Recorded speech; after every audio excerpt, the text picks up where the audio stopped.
and welcome to Dr. A for Animals, the podcast that gives you reliable answers to your questions about animal health and wellness and useful tools to help you help animals, whether in your own home or out in the wild. Together with expert guests, I'll give you information that is based on scientific research and clinical experience. I'm Dr. Charla Ansorge, a small animal and exotics veterinarian, and I'm so happy to share my love of animals with you. Let's get started.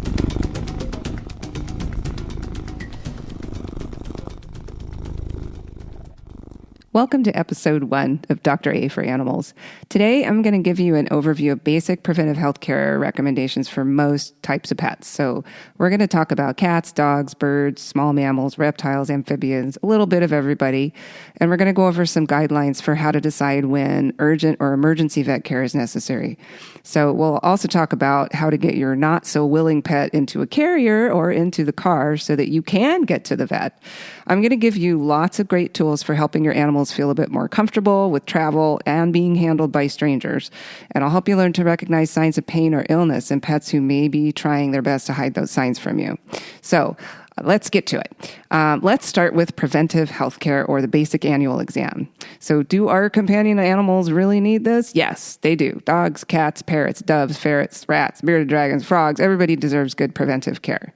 So one of the problems with our beloved animal friends is that they're really good at hiding signs of discomfort. So changes in health can come on gradually, and it can be hard for us to even realize that changes are occurring in an animal that we see every day. They can't tell us how they're feeling, so it's hard for us to know when there's a problem present. So getting them into the vet at least once a year is such important health monitoring. So when your veterinarian is doing an exam, there are all kinds of things that they're assessing. So we may look like we're just petting your cat in a weird way, but we're assessing a lot in that relatively short physical exam. We're looking at oral health, dental health if they have teeth. Some of your pets don't have teeth. Some of my pets don't have teeth.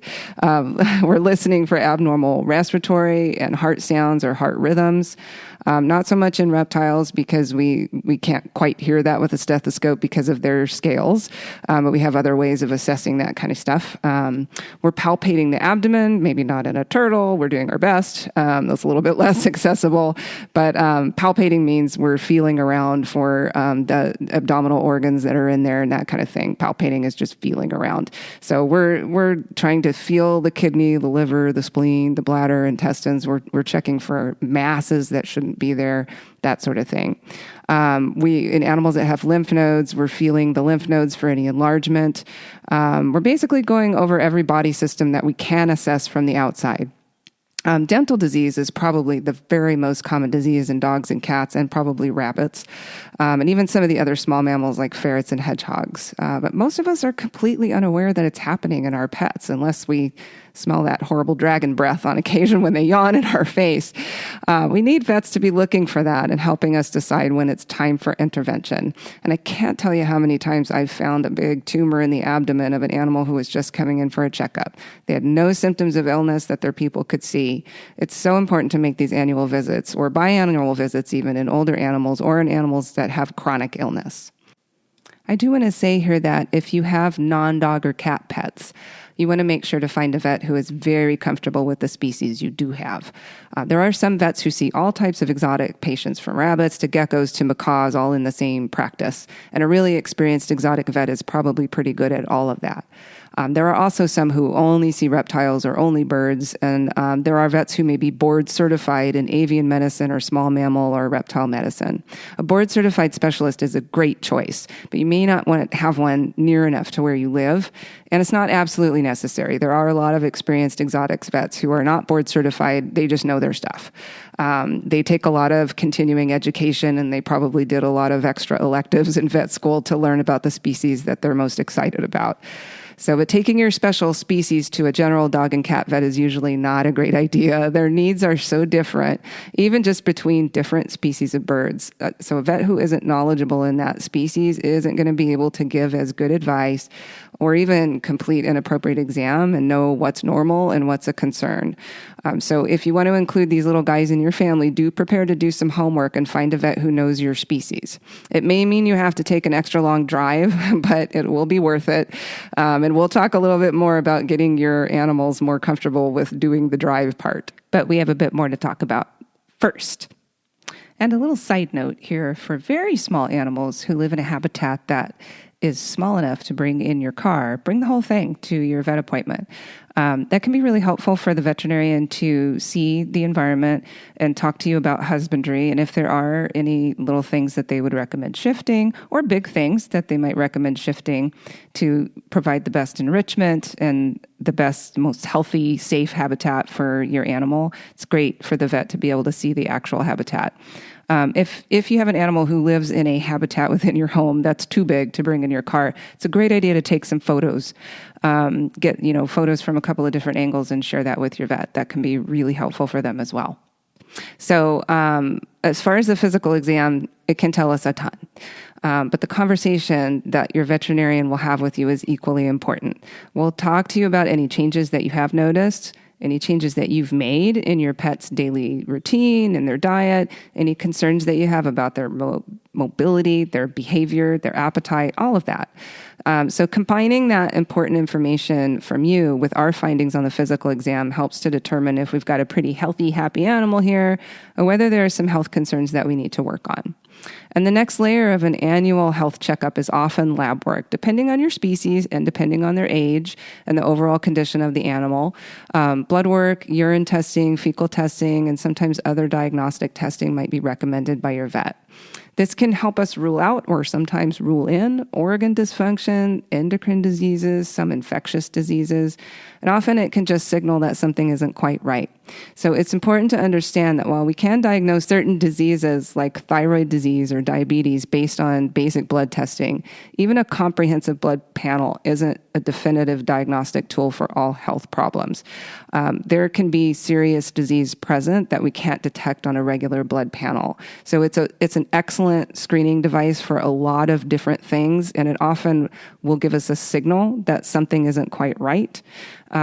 But a basic blood panel, I do want to be clear that everybody understands it's not going to tell you your animal definitely doesn't have cancer or definitely doesn't have an infection. We often can have normal blood work even when there is a disease present.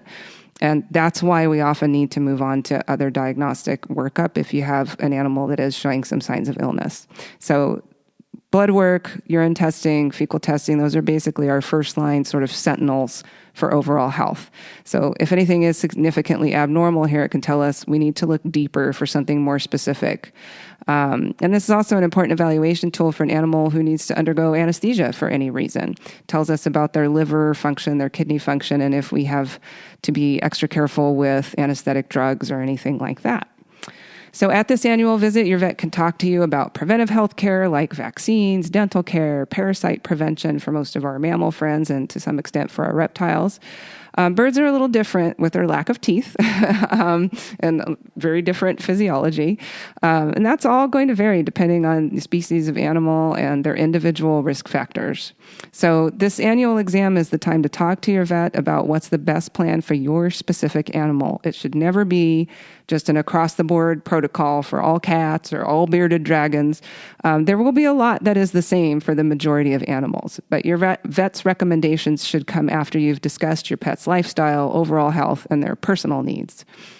I won't go into lots of details about the specifics on vaccines and parasite prevention and all that in this episode, but we will get into that in a later episode. So if you have questions, stay tuned. One last note about annual exams. If you have a pet on a chronic medication, it's important to know that there are federal and state laws that will require a veterinarian to complete an in-person physical exam at specific intervals. Usually that's yearly, but so that they can continue to prescribe medication legally.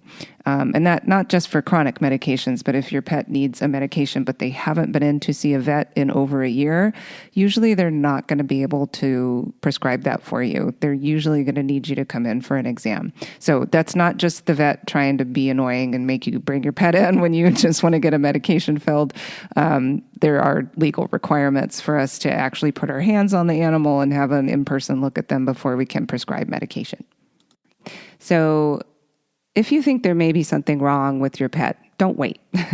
Most animals will hide signs of pain or discomfort as much as they can. So if you could tell something is wrong, something's probably wrong.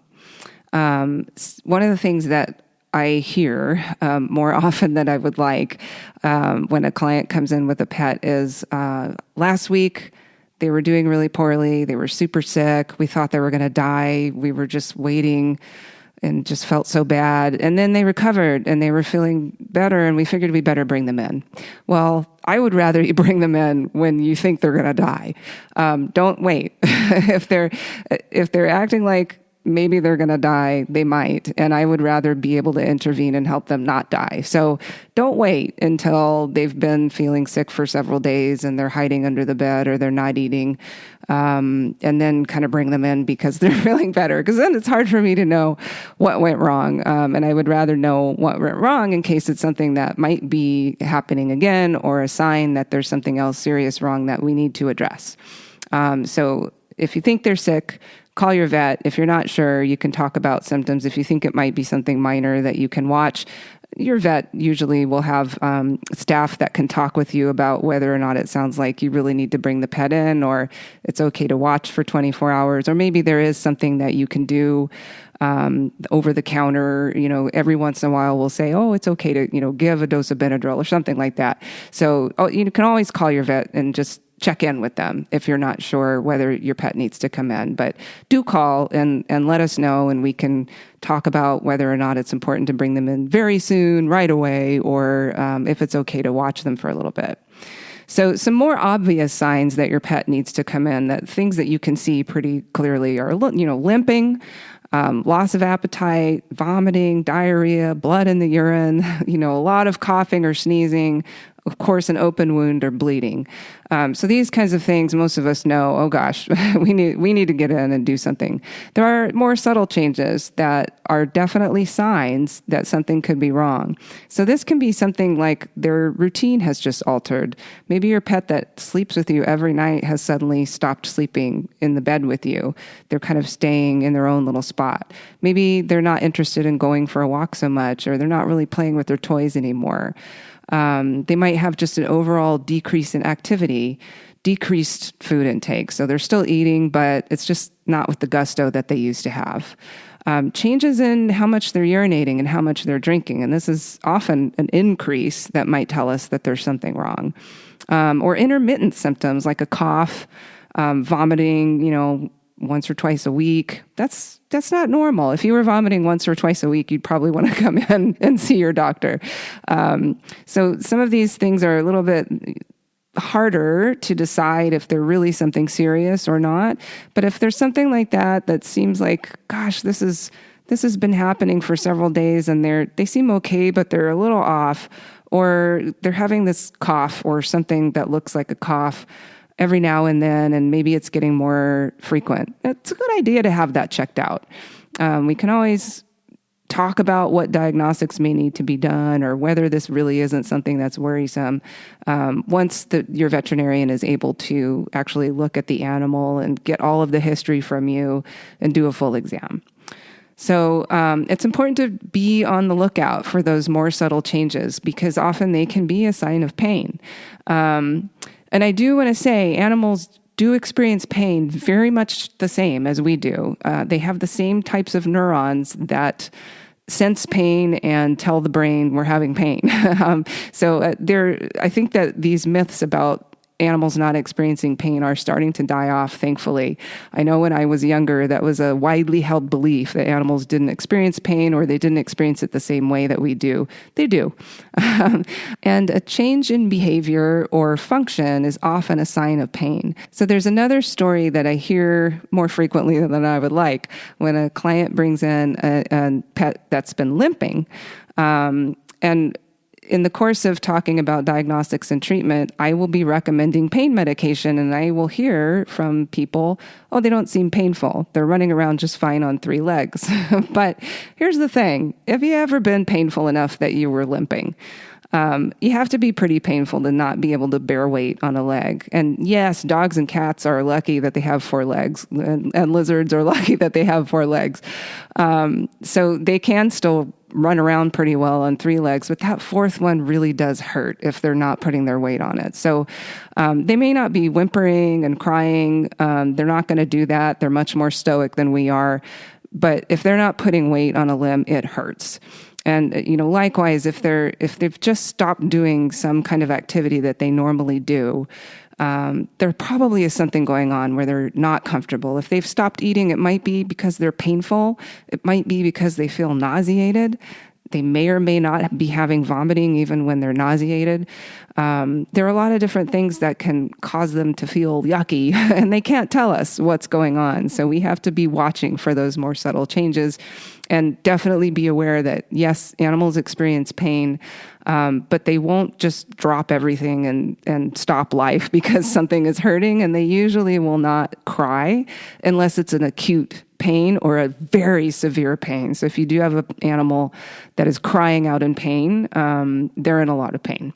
Or they've been suddenly startled, like you just stepped on the cat's tail, they will usually cry out. But if they, broke their leg outside when they got hit by a car and they managed to make it back into the house, they probably won't be whining and crying. They will be just trying to make their way around because they don't know that they have the option to get some pain control at their friendly neighborhood vet.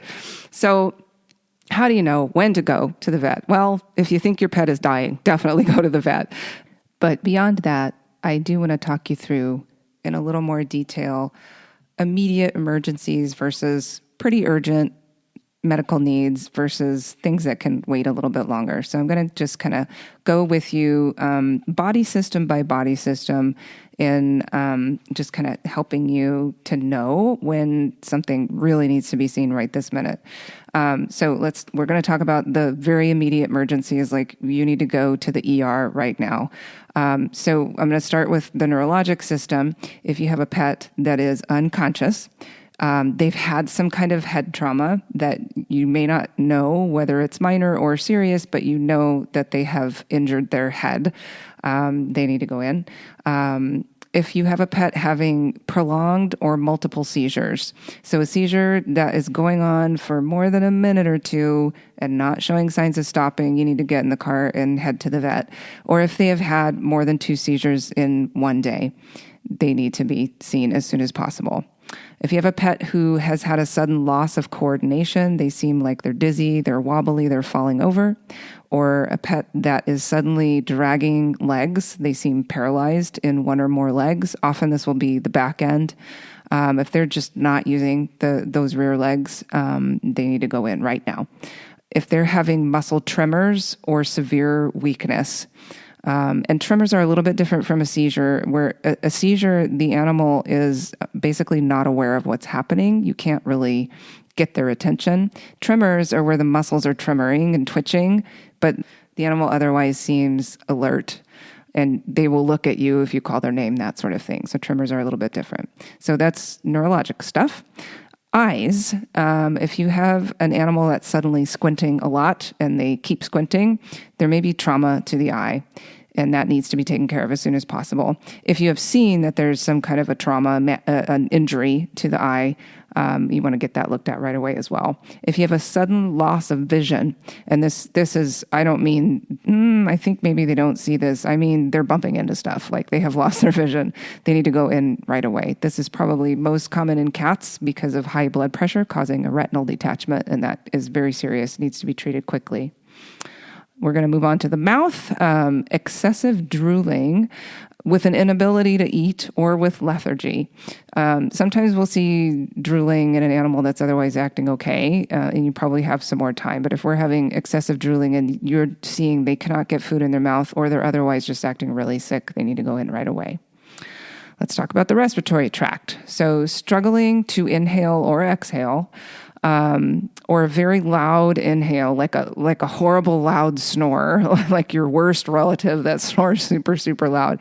Breathing that way can suggest that there's some kind of an obstruction. So if you're hearing a really loud inhale and they're struggling to bring in air, you need to get them seen right away. Sometimes this will come along with acute sneezing or nasal discharge or rubbing at the face, which might tell you, gosh, there might be something up in there. So struggling to exhale can look a little bit different and not be as noisy. But if you have an animal that is pushing hard with their abdomen to breathe out, that's an emergency. Breathing very rapidly can be an emergency as well, unless we're talking about a really athletic dog that just went crazy and they're breathing rapidly after really heavy exercise. But in most cases, if you have an animal at rest that's breathing really rapidly, that's not normal. If they're breathing with their neck stretched out, that's mostly, in most animals, is also a sign that they are in respiratory distress. Open mouth breathing or panting in most animals that are not dogs is bad. So a cat, a rabbit, a reptile breathing with their mouth open, panting, they're in distress and they need help right away. Every once in a while, we'll have young kittens that are playing so hard that they start actually panting. You need to get them to stop playing, and if their breathing returns to normal within a minute or two, they're fine. But that's a minor exception, and you probably can tell that they feel fine. In other animals that are open mouth breathing, you know they're not doing okay, and that is a right now emergency.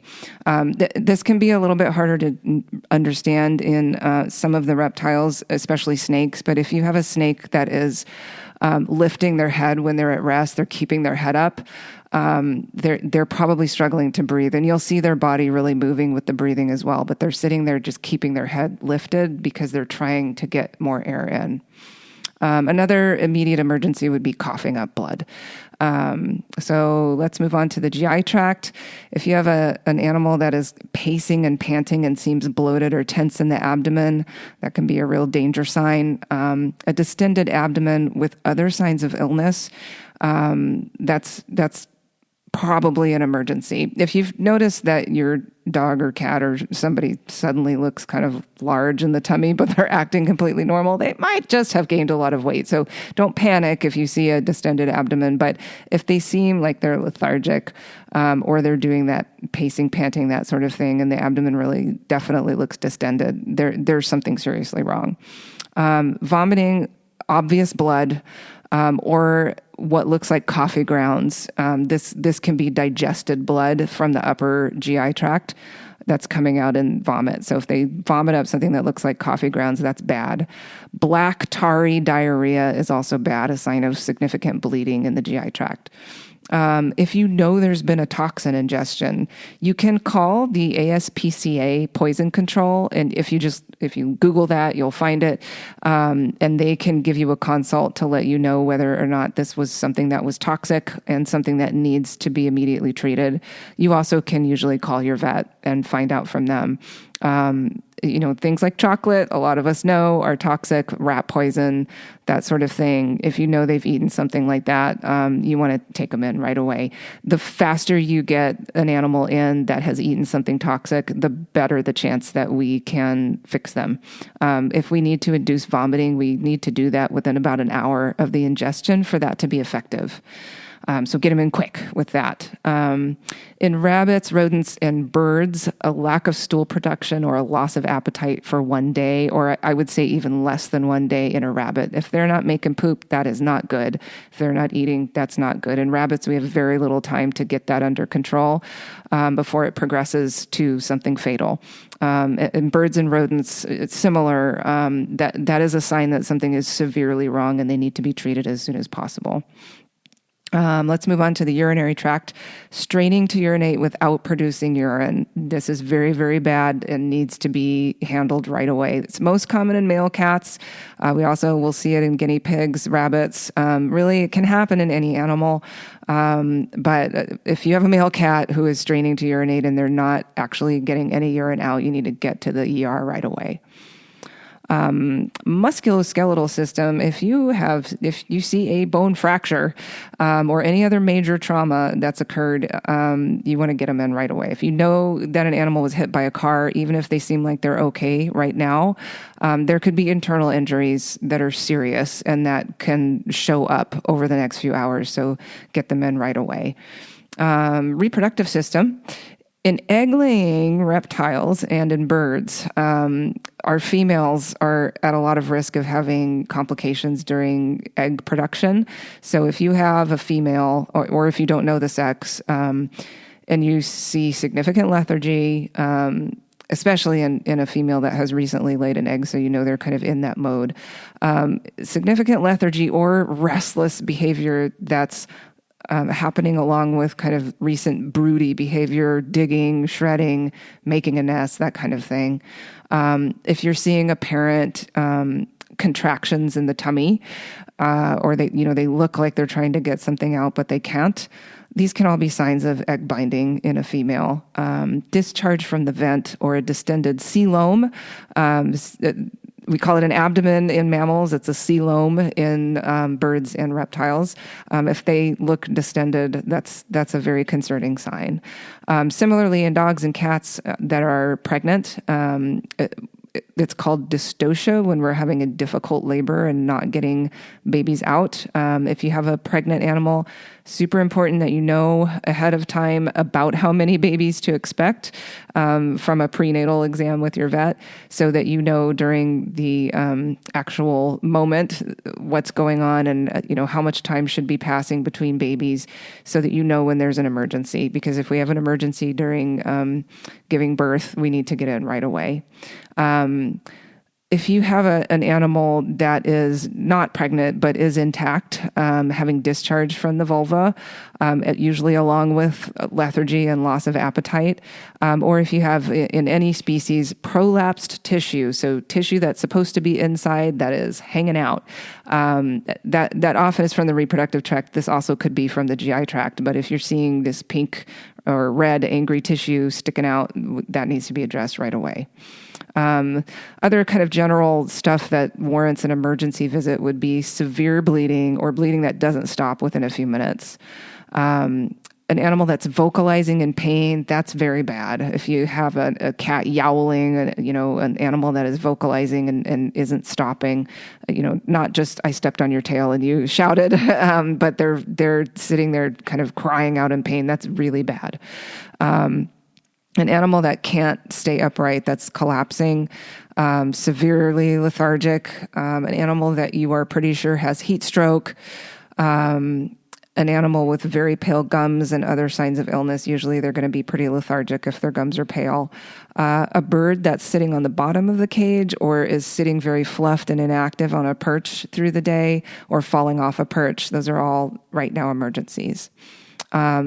Anything happening in a young baby. So, a baby that's not nursing or not responding to the bottle if you're bottle feeding, a baby that's being lethargic, not hanging out with the other babies in the group, or not responding to the mother, having coughing, sneezing, vomiting, diarrhea, those need to be seen right away. Babies don't have as much time as adult animals to recover from any kind of illness. So they start getting sick, we need to treat them right away.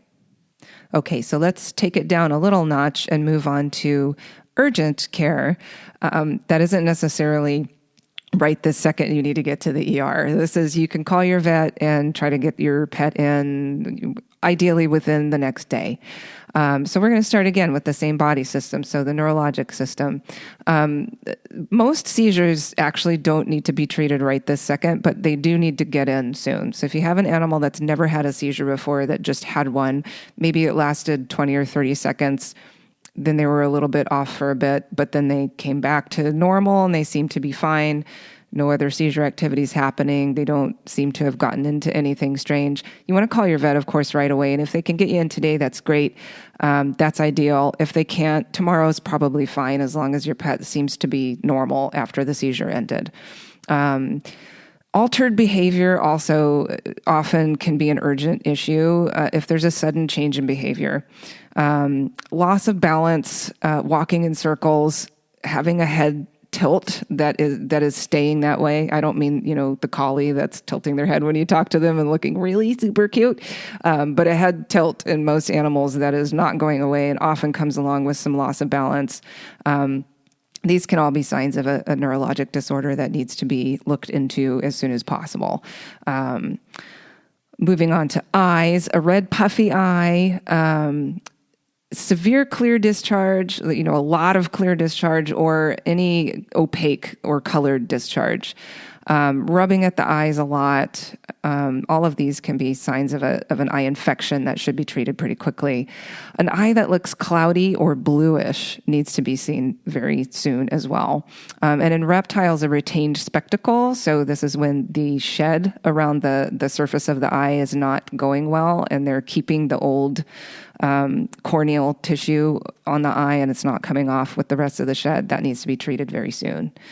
For ears, a red, smelly ear is probably infected. Oftentimes we'll just have a lot of dark brown discharge in an ear that's infected, and an animal that's shaking their head or scratching at their ears a lot. Those need to be seen very soon. They're very uncomfortable, and they can get really nasty if we don't treat them quickly. For oral stuff, again, excessive drooling, but in an animal that's still eating fine and not acting lethargic, not necessarily needing to go to the ER like the animal that's not able to eat or is acting really sick. But they're drooling a lot in an abnormal way. You do want to get them in very soon. If you see an obviously injured tooth, like a tooth that is suddenly sticking out of the mouth, or you know that an animal just kind of smacked their face or got kicked in the face, maybe sometimes we see dogs that get kicked by a horse or a cow, dogs that live on a ranch, and we see a broken tooth, we want to see those very soon. We're probably not going to anesthetize that animal and remove that tooth right away, but we do want to at least get them on some pain medication and get them scheduled to have the tooth treated in whatever way is going to be best for that. If we have a sudden onset of really bad breath or pawing at the mouth repeatedly, that can be a sign of infection in the mouth or sometimes of a systemic illness with the foul breath. Respiratory system, again, if we have a sudden onset of pretty dramatic sneezing, or milder sneezing that is sticking around for more than about a week. So if you have an animal that seems like maybe they have a little bit of a cold, we can watch them for several days. But if it's not getting better or if it's getting worse, then they need to come in and see the vet. If you have even milder sneezing, but you have a lot of nasal discharge, low energy, low appetite, there are also eye signs like eye discharge or noisy breathing that is sticking around for more than a day. Those also are pretty urgent signs of an upper respiratory infection. Lower respiratory infection, so in the lungs, that's going to present more with increased breathing effort, so a heavier breath or more rapid breathing than usual when they're just lying around at rest. Coughing that doesn't resolve in a day, or is getting worse, or again, a sudden onset of dramatic coughing, or a wet, productive cough. If you ever have an animal with a wet sounding kind of crackly cough and not the dry cough that is more common, that needs to be seen right away. That can be a sign of pneumonia. It can be a sign of heart failure. There are several different things that can cause it. And just a side note on cats, it can be hard to recognize coughing in cats because it looks a little different. If you have a cat who is looks like they're trying to bring up a hairball, but nothing is coming up. This is how it's often described by clients. So that's why I'm giving you this example. They look like they're trying to bring up a hairball and they keep doing it over and over again and there's no hairball coming up. They're probably coughing and we want to get them seen to see what's going on there. If you're also seeing that big, heavy movement of the abdomen with their breaths, you want to get them in as soon as possible. So moving on to the GI tract, any animal with a poor appetite for more than a day, or as we talked about with birds, rabbits, reptiles, even less than a day, especially in a rabbit. But if you have a dog or a cat with a poor appetite for more than a day, you probably want to get them in. Reptiles, this is different. Know your reptile and how often they normally eat. There are reptiles that do need to eat every day. Probably not a super emergency if they don't eat for a day. But if they're persistently not eating, you are going to want to get them seen pretty soon. But snakes and some of the other lizards don't eat for long periods of time, and that's normal. So just, know your species and what to expect and when is too long. So make sure that you have that talk with your vet and you know what to look for there. Vomiting more than twice in a day or for more than one day consecutively. So if we have one episode of vomiting in an animal that's otherwise acting fine, every once in a while, they ate a spider or something happened and they otherwise feel fine once they get that out of their system. But they vomit multiple times in a day or they're doing it for a couple of days in a row, you want to get them seen soon. Similar with diarrhea. If diarrhea for, more than 1 or 2 episodes in an animal that's, they're still eating, they're still active, but they're having multiple episodes of diarrhea, you do want to get them seen within a couple of days. Vomiting or diarrhea that occurs with lethargy or any other symptoms, you want to get that also seen pretty quickly. An animal that's straining to defecate should be seen quickly as well. If you're seeing them go in the litter box, or they're going outside and they're going in multiple spots and trying to go, a bird that is straining to poop, there could be a mass or, again, an egg or something like that in the way. So we want to get those checked out right away. For dogs and cats, if they're not producing a bowel movement for about 3 days or more, if they're not straining, you can wait a few days. If they're straining, try to get them in today. If they're not having a bowel movement, but they're not acting like they need to go, you can give them about 3 days. And this is pretty common after anesthesia and that sort of thing, that we'll see an animal just have a really sluggish GI tract for a few days, be a little constipated, but they're not that uncomfortable. That's okay. You can give them a few days before you rush them into the vet. So know the frequency that's expected for the species of animal that you have, so that you'll know when, okay, this is something that needs to go into the vet. Let's move on to the urinary tract. An animal that's straining to urinate, but still producing urine. So you're noticing that they're going more frequently. They're maybe making really small amounts of urine. For a cat, they may be going in and out of the litter box and making little bitty puddles of urine. You don't necessarily have to rush into ER, but you want to call your vet and try to get them in as quickly as possible. Same thing if you have an animal that's urinating inappropriately, so they're suddenly not going in their regular spot. They're going in the house somewhere, on soft stuff often, like on a blanket, on the bed, on a pillow, on your clothes on the floor, something like that. If you see a little bit of blood in the urine, or you have seen it a couple of times, maybe in the last week, you've noticed there's a little hint of what looks like it might be blood, but the animal seems otherwise okay, you want to get them in soon. Let's move on to the musculoskeletal system. So limping was one of my examples from earlier. If we have a little bit of a limp for like an hour and then it's kind of going away, we're probably okay to hold off. But if you have an animal that has started limping and they're not stopping by, 12 hours or so, you want to make sure to get them in. If you have significantly decreased use of one limb, so maybe it doesn't look exactly like limping, but they're just sort of weirdly favoring or not using the leg correctly. And this can be in some of our non-dog and cat animals, where it can be a little bit harder to see, like a bird that's just standing on one leg all the time. You're noticing when they tuck up, they're always tucking up the same leg, where they used to switch off back and forth, which is normal. So it can, in reptiles, it can also look a little bit different. It can be a little bit hard to tell, are they limping, or they're just like one leg is just kind of sitting there limp a lot. That needs to be checked out very soon. So let's talk about skin a little bit. If you have an animal with really severe itching, or they're itching with like a patch of red, irritated, or wet-looking skin, or if they look like they have hives, which can be, we won't really see this in reptiles, but in furry animals, we won't really see it in birds either, but in furry animals, it'll look like they just have these weird raised spots of fur all over their body. So that can be hives. Those need to be seen pretty soon. If you notice a lump or mass that looks really red or ulcerated, so there's an open wound associated with a mass, that should be seen pretty soon. And if you notice unusual bruising or what looks like kind of speckled bleeding under the skin, that can be pretty urgent. So there are some odd skin things that can be somewhat urgent or emergent, and other stuff that warrants a visit, within probably a day, maybe 2 days, would be an animal that's acting lethargic. Again, with our exotics, this is more urgent. So, with a dog or cat, or I would say as far as the exotics, a reptile that's less active, we have a little bit more time. But if they're lethargic for more than a day or so, or they're really severely lethargic, you want to get them in really soon. If you see swelling or redness somewhere on the body, we want to get that checked out soon as well. In aquatic animals, a buoyancy issue is pretty urgent as well. So if they're not floating in a balanced way, one side is down more than another or something like that.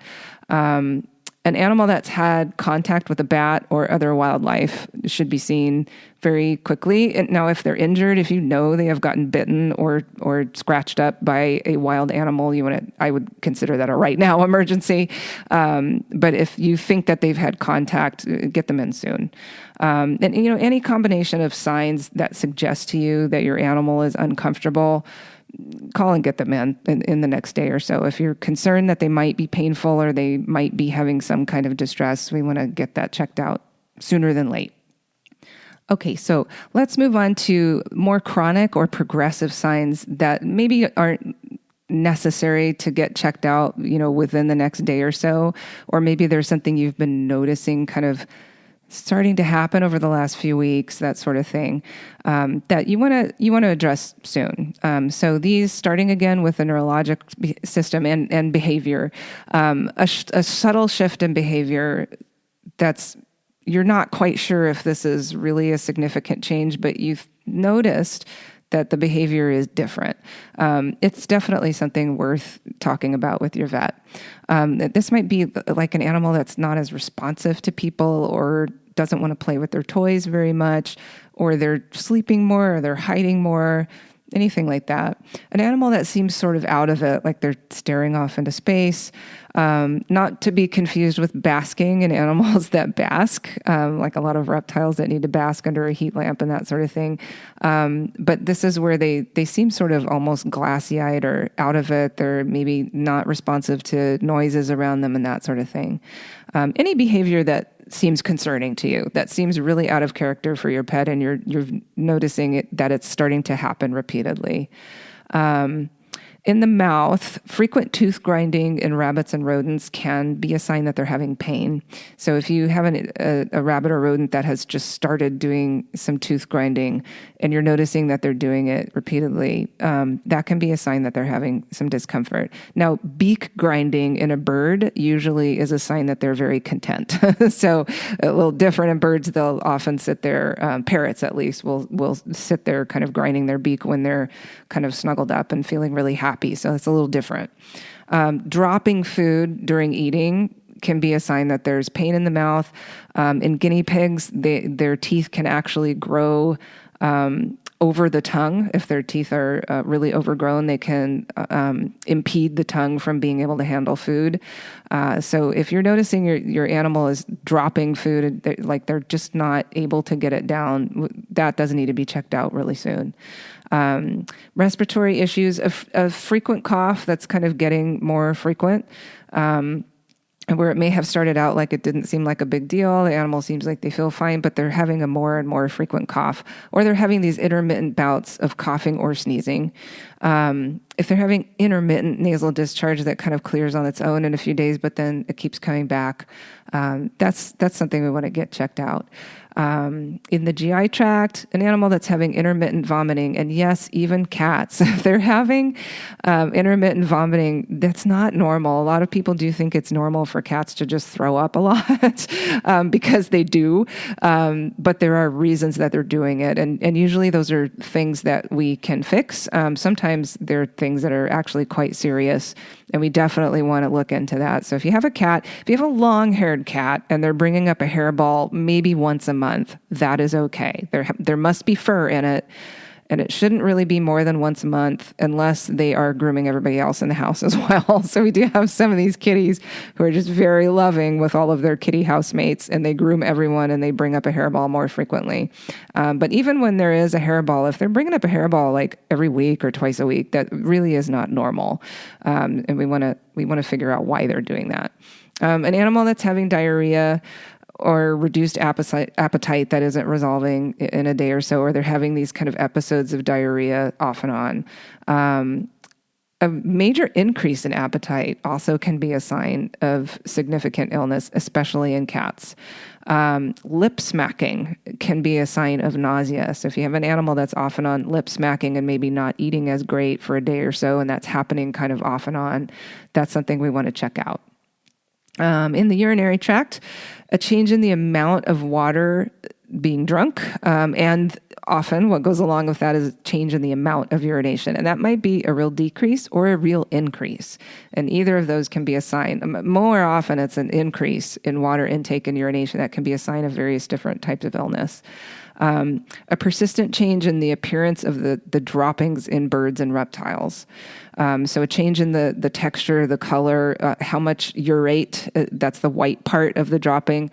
If that has changed, if you have a bird that's suddenly producing a lot of clear urine rather than the white urates, that can be a sign of a problem.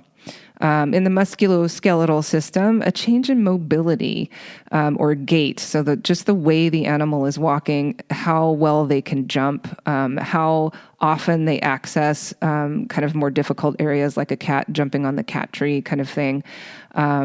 A change in that ability can signal that there's pain in a joint or something like that going on. Difficulty getting up after lying down for a while, or difficulty making transitions between different positions also can be a sign that there's a musculoskeletal problem. If you suspect weight loss or you're noticing reduced muscle mass, this also can be a real signal of a systemic illness.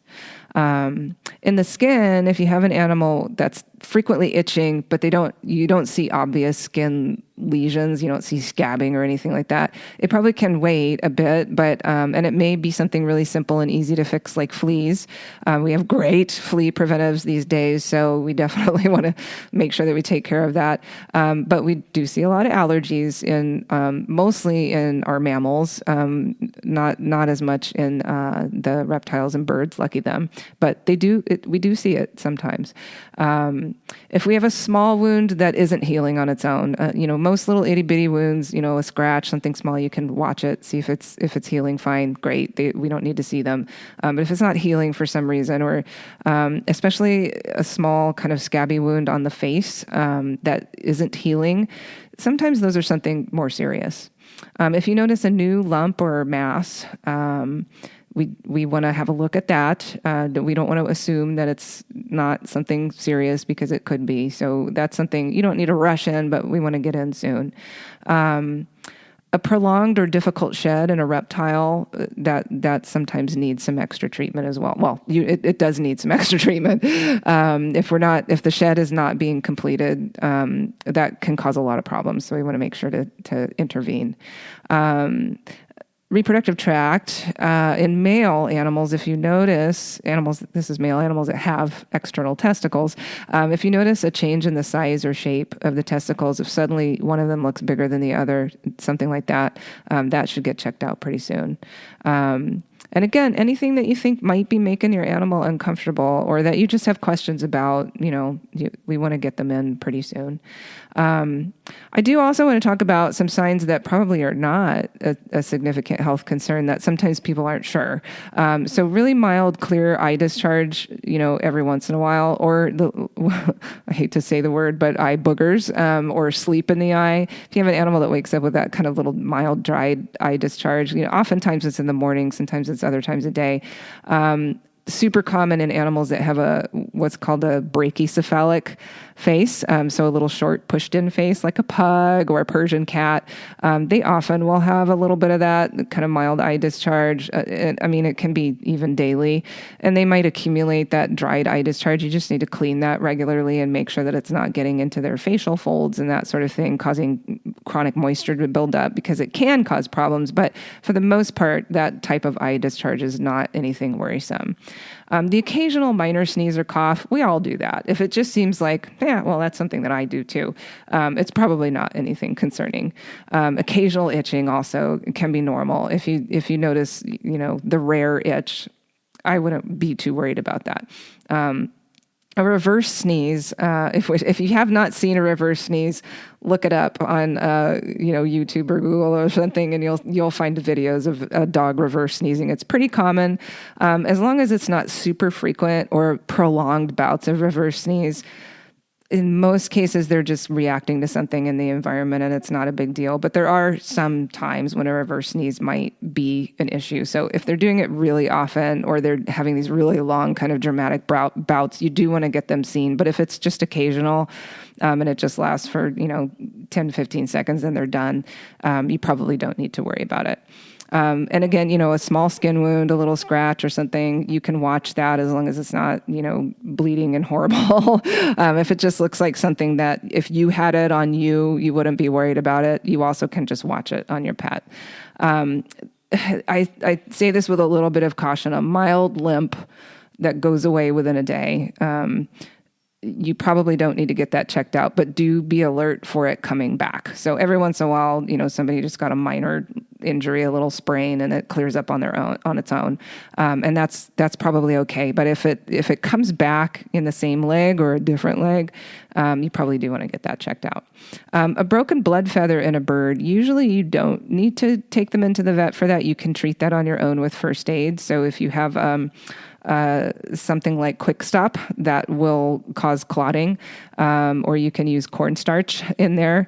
As long as you can get it to stop bleeding and the bird looks otherwise fine, you probably actually don't need to get them into the vet. If it doesn't stop bleeding or if they're doing it repeatedly, then you do want to get them into the vet.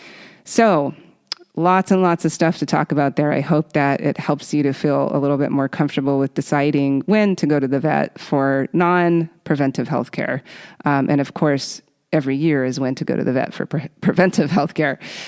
So now I want to talk to you a little bit about getting your pets to the vet, because some animals love to travel. I'm talking to you, dog friends, but a lot of our pets do not. And I'm talking to you, kitty cats. So it can be very challenging. Even some dogs can be very challenging to get into the car. And most of you who have cats just dread the whole idea of having to take your kitty. Just get them into the carrier, much less get them into the car and drive them to the vet. Some cats calm down once they get out into our exam rooms. A lot of them do very well, but some of them maintain a very serious stress level throughout the whole visit. And this can be true for any animal. Some dogs are very, very anxious at the vet and even in the car. I'd say it's very common with cats and rabbits. They don't like leaving home base.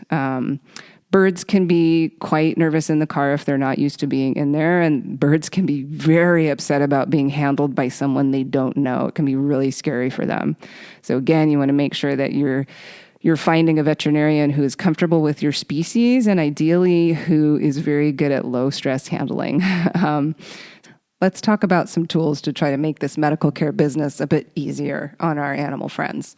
So first thing, get that carrier out of the garage, clean it up, make it cozy, put it somewhere your pet can see it, it can smell it if they have a sense of smell, maybe interact with it on a regular basis. So the carrier should smell like your home, not like weird, musty garage stuff. No offense to your garage. Your garage is probably sparkling and lovely, but I know some garages that are not, mine included. We want the carrier to be a familiar and comforting place. So when our beloved furry or feathery or scaly little friend has to go in there, that moment itself is not traumatizing. If the carrier only comes out of hiding when a scary trip to the vet is happening, your cat is no dummy. She's going to run for cover immediately. I've seen some clients get pretty beat up by their little cute kitties. So just trying to get them out from under the bed to make their appointment on time. I had one client who ended up in the hospital. It's no joke. It's not fun for anyone. And it's super, super scary for the animal. I've known some parrots who actually would have seizures as soon as a vet touched them. They were so scared. We don't want that. We don't ever want that level of fear happening with our pets. So the first step is making the carrier an okay place to be for animals that need to be in a carrier. If you have an old carrier that your pet already associates with really stressful stuff, I recommend that you get a completely new one. If you're getting a new one, get one that's made so that you can easily access the animal. So the type that clips closed or has a top opening is ideal. The soft, mushy ones are not so great. So a hard-sided carrier that you can easily clip open is really nice. It makes it so that we can actually just pop off the top and even do our exam of that little animal in the bottom of the carrier for the most part until we kind of need to access them a little bit more. So it can be a lot more comfortable for them. So If you have a non-free roaming animal like a snake or a turtle, you may not be able to just place the carrier in a spot they can access. So you'll need to be a little bit more intentional with showing it to them, letting them crawl around near it or into it. For birds, you can have them perch on top of the carrier at first and give them their very favorite treat. If that's too scary and they just fly off, or they freak out and they don't want to get on it, because birds can have this neophobia, which is fear of new things. It's very common. Just have it a couple feet away, and so they can see it. Give them treats. Walk by, give them treats. Look at that carrier. Touch it, and then give them treats until they get used to the sight of it, and then gradually move it a little closer until you can get them more comfortable with it. For all animals, try to make at least a twice monthly date with the carrier where you give them treats near it. If they're willing, give them treats inside it. And then the next step is practicing getting your animal into the carrier. So once they're familiar with the carrier and they don't find it a threatening thing itself, just start putting them in it, or coaxing them into it with treats, and let them get right back out if they want. Don't even close it. Just let them decide if they want to run right back out. And do that at each of your twice monthly dates, and give them treats right as you put them in there. And once they find that to be pretty routine, start putting them in there and closing the door for a few seconds while they have treats. If they're treat motivated, hopefully they are, then open it again. If they're not treat motivated, you can use verbal praise. You can give them a little toy in there if they're super excited about toys. Anything that they find pleasing, that will be a reward for them, that will help them to develop a positive association with the carrier, use that. So even if these steps are all that you have time and energy for, they'll make a huge impact on your pet's comfort level with travel. They're going to feel that they're in a safe, comfortable spot that's familiar to them, and you won't have to chase them around the house or cram them into the carrier. That's so hard on our bond of trust, and it just feels terrible for us. And I'm sure it feels terrible for them. So put the time in advance to make this easier for your littles. If you do have a bit more time to devote, you can take this a step further and start carrying your pet through the house and maybe out the door. Remember to give them treats at the same time. Then head back inside and let them back out of the carrier. Then gradually progress to getting into the car for a minute, then go back in the house. Then maybe start the car, pull out of the driveway, then go back in. And then kind of a final step, you can actually drive them around the block, then come back home. And all the while, you can be handing treats, giving them verbal positive reinforcement. Some animals will actually get to really like being in the car, and then you can maybe take your parrot on a coffee run or something. For some animals, you might have them in a little bit less confined situation in the car. I just want to say use caution. I do ideally want small animals to be in a carrier that is strapped in with a seatbelt. And dogs that are loose in the car, especially our larger dogs, obviously we're probably not putting them in a carrier, although sometimes they are in an SUV or something like that, in a big carrier in the back.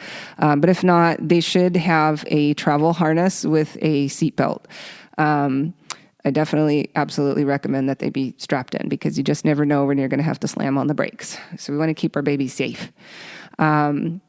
So you can follow the same plan with an animal that's not going to be in a carrier. If you're, mainly this would be dogs. If you're going to be having them with a leash, get them acclimated to the leash as a positive thing if they're not a dog that already goes out for walks a lot. And then work on moving out to the car and riding around, kind of the same, short little steps. A lot of vets will schedule happy visits where you can make an appointment to come into the clinic with your dog, and they'll just get some pets and maybe some treats, and they'll maybe work up to stepping on the scale, and then they go home. They usually don't see the doctor at these visits. It's usually a technician or vet assistant that will do these visits. But this can be really helpful to get a dog more comfortable with being in the clinic and interacting with people wearing scrubs. So check with your vet to see if they offer happy visits. And if you have an animal that gets really upset about entering the building, this is a great way to start working with them to make it less stressful. So for cats and dogs, there are also calming pheromones available that you can use to help them feel more calm. So it doesn't work on every animal, but there are no adverse effects. And if it does work, it can be pretty amazing. So you might want to try Feel Away for cats or Adaptil for dogs. You can get these as a spray that you spritz on the carrier or, on their leash about 10 or 15 minutes before you plan to use that. You don't want to spritz it and then put them directly in the carrier or put the leash right on them. Don't spray directly on the animal. It's very strong initially. It needs a few minutes to kind of settle and evaporate. before you put the animal right next to the spray that you just sprayed. For dogs, you can also get a collar that has the pheromone in it.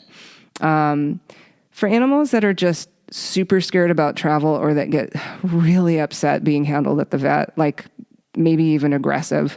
And don't feel bad about this. Sometimes people, they feel bad that their animal is getting really upset and trying to bite people. It happens. It's not their fault. They don't know what's going on. They don't know why they're there.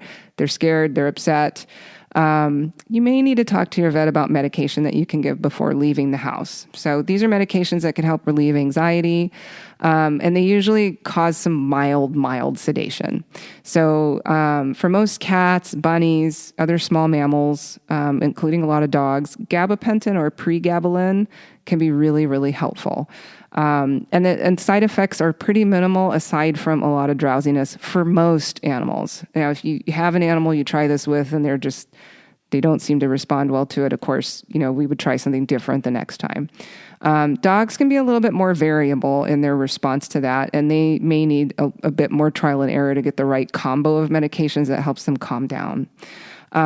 Birds will usually adapt to travel very well if you do that advanced prep that we talked about. If they don't, or if they're just too upset being handled by strangers, they may need a medication like midazolam.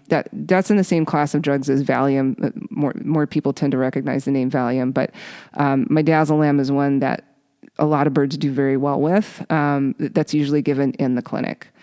For any animal that's just too stressed to handle a vet visit, even with pre-medications on board at home, we do sometimes decide to use an injectable sedative to get through a visit.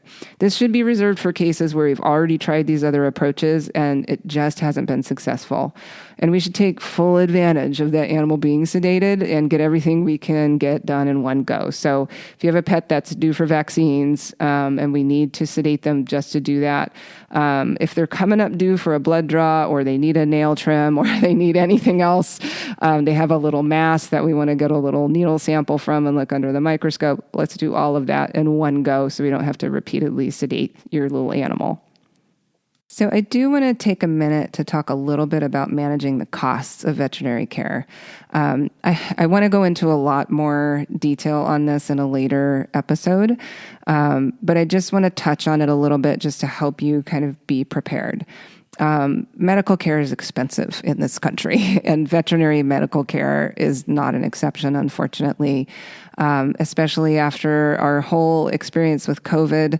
As you have noticed, I'm sure the costs for everything have just skyrocketed, and veterinary medicine has not been spared from that. So unfortunately, stuff can get expensive. So it's important to be prepared for that when you're planning for your regular annual care, your preventive health care for your pets, and being ready for a possible emergency or illness to happen. You want to try to save funds if you can. If you have the ability, put aside a little money in a special savings account each month or get pet insurance. Ideally, when your pets are younger.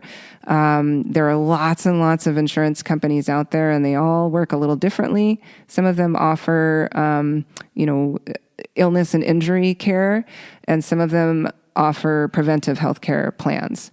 A lot of vet hospitals also offer their own preventive healthcare package, and that's not insurance. For most of those hospitals, it's a package of preventive healthcare that you pay for monthly, and you get a discount. So, and I've worked for a couple of hospitals that offer those kinds of packages, and I promise you the discount is real. And it is often a very significant, it can be a 20 to 30% discount as long as you use most of the stuff that's in the plan. And those plans usually cover exams, either a certain number or some of them cover unlimited exams for the 1 year period. They'll cover vaccines, blood work, and often there's like a dental plan or a spay-neuter plan for puppies and kittens. I don't know that a lot of exotics hospitals are using them yet, but I feel like a few are starting to add those plans for some of the other animals. But they're pretty widespread for dogs and cats. So that can be a great way to make sure that you're getting all of those basics covered and you just have a predictable monthly payment, either for a healthcare package or you're doing your pet insurance.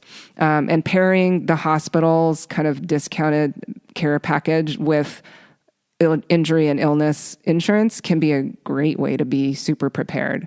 But if you can't afford to be setting that stuff aside, you might need to be ready to get that credit card out or use some other assistance. So when you go over your pet's needs with your vet, hopefully your vet is going to present to you a gold standard plan for care. So especially with an animal that's sick or injured and they're needing some stuff done, your vet probably is going to present to you, in a perfect world, this is what we want to do. This is how we should approach medicine, is I want to give you the absolute best options. But sometimes that is prohibitively expensive for a lot of folks. So you don't have to do absolutely everything that your vet wants to do. We love for you to be able to do that. And if you can, you definitely should. If your vet is recommending very high quality care, you want your pet to get very high quality care. But sometimes we just can't do absolutely everything, or we can't do it all right now. Maybe some of this stuff is not urgent. We want to get it done. Like dental care definitely needs to be done, but maybe we need a few months to plan the budget. So don't feel pressured to say, oh my gosh, I have to do all of this right now. Ask your vet, how much of this can we put off a little bit? Is there any of this that isn't as important in order to get the care done that we need to do today? What can we do? Make sure that your vet knows where you are with your budget. If you're struggling with a bunch of other stuff in life and you just cannot afford everything that they're recommending today, talk to them about that. Don't feel bad about it. And don't feel pressured. We're not ever trying to pressure you. Well, most of us are not trying to pressure you. I guess I can't speak for every vet in the world, but I know a lot of vets and their hearts are made of gold. And we really, really, really want what's best for your pet. But sometimes it's just not in the cards to be able to do absolutely everything that we would like to do. But we can work with you on what's going to be the best plan that you can afford to do, and that's going to make sure that we're providing a good quality of life for your pets. So just make sure that you have that conversation. If you need to go over budgeting, planning, have the conversation. And also know that there are some organizations out there that provide grants to help cover some of the care. Often these grants are quite small. You might have a $2,500 cost estimate for care if you need a surgery or something for your pet, and you might get like a $300 grant. But some of them provide bigger grants. I've seen them up to $1,000. I don't think I've seen one more than that, but there are also some organizations that will provide much more substantial grants, and you might have to really look around for those. But it's definitely something to keep in mind, especially if you have an urgent care situation and you really need help and it's going to cost a lot of money. Looking for those grants can be hugely beneficial. There are also some companies like Care Credit and Scratch Pay that can provide you with a loan. Care Credit, if you have a decent credit rating, you can get a certain amount towards medical care for yourself and for your pets without having to pay an interest rate for a certain period of time. Scratch Pay, I believe you don't have to have as good of a credit rating, but you're going to be paying an interest rate. So it's basically like a credit card for medical care. And there are a couple of other companies that do that kind of thing. So that's important stuff to be aware of. If you're like, my credit card is maxed out, I need to get this done for my pet, there are these other options to help you out. And some vet hospitals have their own fund that people can donate to, that they can make some donations in as well. So there are lots of ways that we can work around the budget. It just needs to be talked about and figured out. So make sure that you're getting as much information from your vet as you can, and that you're sharing as much as you can to make sure that you're making the right decisions for you and your pet. It's unfortunately a discussion that we have to have. And I highly, highly encourage you to try to get some kind of pet insurance or your own savings fund started when your pets are young and healthy. And if you're putting a little bit in every month towards their long-term care, that can make your life so much easier and less stressful when you are faced with a big estimate for care for your pet. So keep it in mind. Our little ones, we definitely want to give them the best quality of life that we possibly can. And sometimes we have to spend more money than we would like in order to do that. And it's not fun for any of us. I promise you, your vets don't like having to give you those big, scary estimates for care, but we do want what's best for your pets. So make sure that you're getting as much information there as you can and that you're looking into those alternative sources for funding if you need to. And then last thing for our episode today is if you don't already have a vet, how do you find a good one? I think referrals from friends are probably one of the places that people tend to start and are often one of the best places to get information because you're getting somebody's personal experience with a vet that they know pretty well. And that can be a great way to find a good vet. But especially if you have a exotic species and that's not what your friends have, it can be a little bit more challenging to find a good vet. So there are a lot of doctor directories on vet association websites. So if you look up your species of interest, board certified veterinarian, do a web search for that, you can find the vet association, usually the vet association that does the board certification, and they will usually have a directory on there of their board certified doctors. And so you can usually look by location and see if there's a vet near you that is board certified. You also can look on these association websites just for members. So like I said before, you may not have a board certified vet near you for your special species, but there may be a doctor that's very experienced and is a member of these organizations. That means they're probably doing continuing education with those organizations and that sort of thing. So that's one place to start. You also can look at some other websites that are more focused on how animals are handled. And this is a really nice place to look for your new vet if you want somebody who is very focused on how your animal is feeling. So there's been a big movement over the last decade or so for changing the way that we handle animals in a medical setting to think more about their emotional health. So there is an organization called Fear Free that has a certification program for vets and veterinary staff.